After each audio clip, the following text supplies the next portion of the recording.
So it looks like DoorDash has spanked Para, the Para app again, and Para is no longer working again.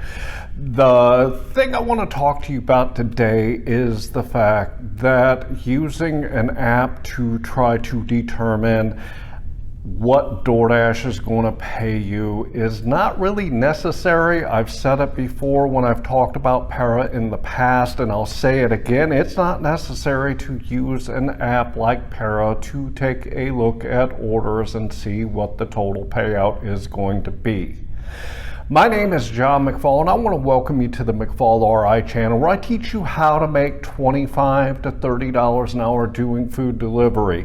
In today's video, I want to talk to you about the Para app. It's been an ongoing conversation now for over a year about Para. At first, they were able to show you the full payout on DoorDash when they sent you a request, and then DoorDash stopped them from doing that, and Para tried to rework what they were doing and try to give you an idea of what they were paying, and you really don't need to use it. I've been doing food delivery for a couple years now, and I have never used another app in conjunction with the food delivery apps that I'm on, whether it's DoorDash, Uber Eats, or GrubHub. I have found that I can do just as good of a job at making money when I'm out here doing food delivery without having to use an external app to tap into the apps that I use and to get the orders that I'm looking for to make the money that I want to make.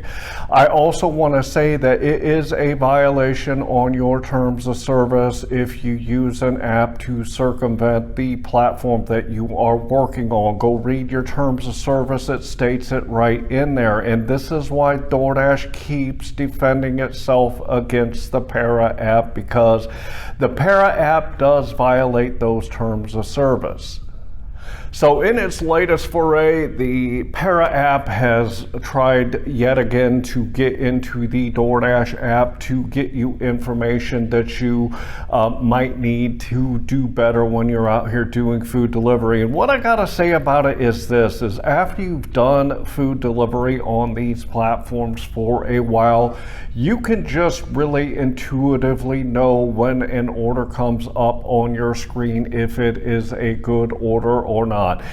Kevin Trimble, he always talks about the DoorDash app when we're talking about it, and he has an idea that if an app says that, or if DoorDash says that it is $6.50, then it's a really good chance that it has a higher tip. When I look at the orders that come through on my phone, I can almost instantly tell if it is going to be a higher paying order than the app is initially telling me.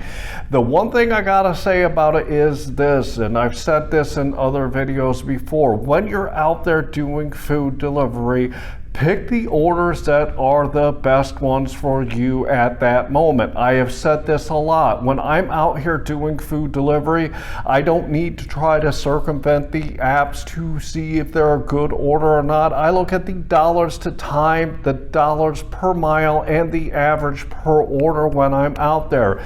I talk about my metric spreadsheet. I've had it in my videos for a year now. I keep track of my numbers, and I pick the orders that fit my criteria. When I'm working here in Auburn, I pick the orders that are $5 or higher, and the miles that I look at depends on how many dollars is paying me. I can make $25 to $30 an hour taking $5 orders in Auburn, because I can get deliveries that are anywhere from a half a mile to about 2 miles, and I can take the deliveries that are going to make me that kind of money. When I'm down there in Fort Wayne here, I use a different strategy, and I pick orders that are going to pay me anywhere from $5 to, let's say, $40 for a single order, depending on what that order is. But my overall strategy is to pick the best orders for me at that moment.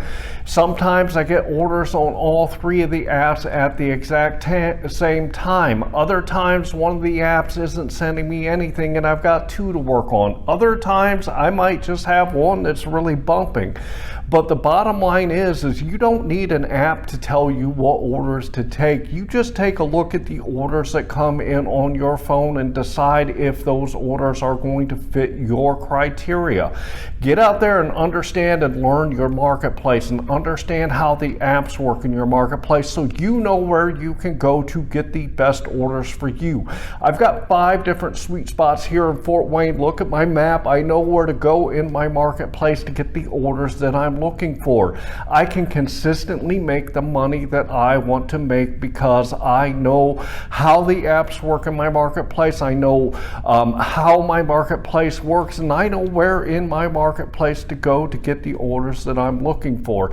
So you don't need an app to help you get the best orders. You pick the best orders as they come to you, and you take those orders that are going to fit your criteria for your marketplace and what your marketplace can produce, and get out there and make as much money as you can. Don't rely on an app to tell you what orders to take. Learn what orders to take and how to pick the orders in your head so you can make the best money for you. I've heard a lot of YouTubers talk about how DoorDash should be more transparent, and maybe this is actually true. Maybe they should give us more information.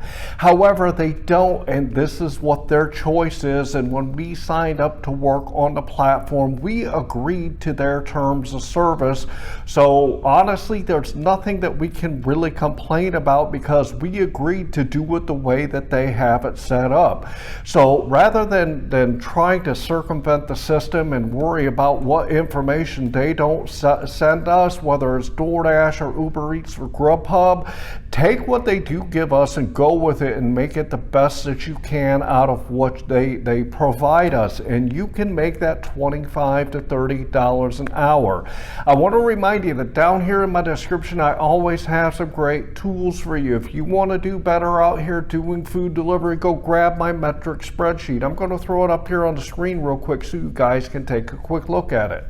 If you look at the left-hand side, you'll see I always put my start time and my end time. This gives me the total time that I've worked. I also put in the miles. If you look to the right then, for each individual app, I put the dollars that I've made, the time that I work, along with the number of deliveries. Head to the bottom and you'll see it calculates out what your average dollar per hour, dollar per mile, and your average per order.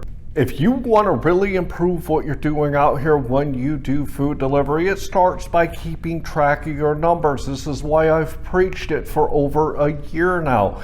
Get on my spreadsheet and start putting your numbers in to see where you are, and it will show you where you need to improve. Would also like to ask you to like this video and to subscribe to my channel. And finally, I want to leave you with, I hope that you are out there getting the money that you and your family deserve. And with that, I want to say thanks.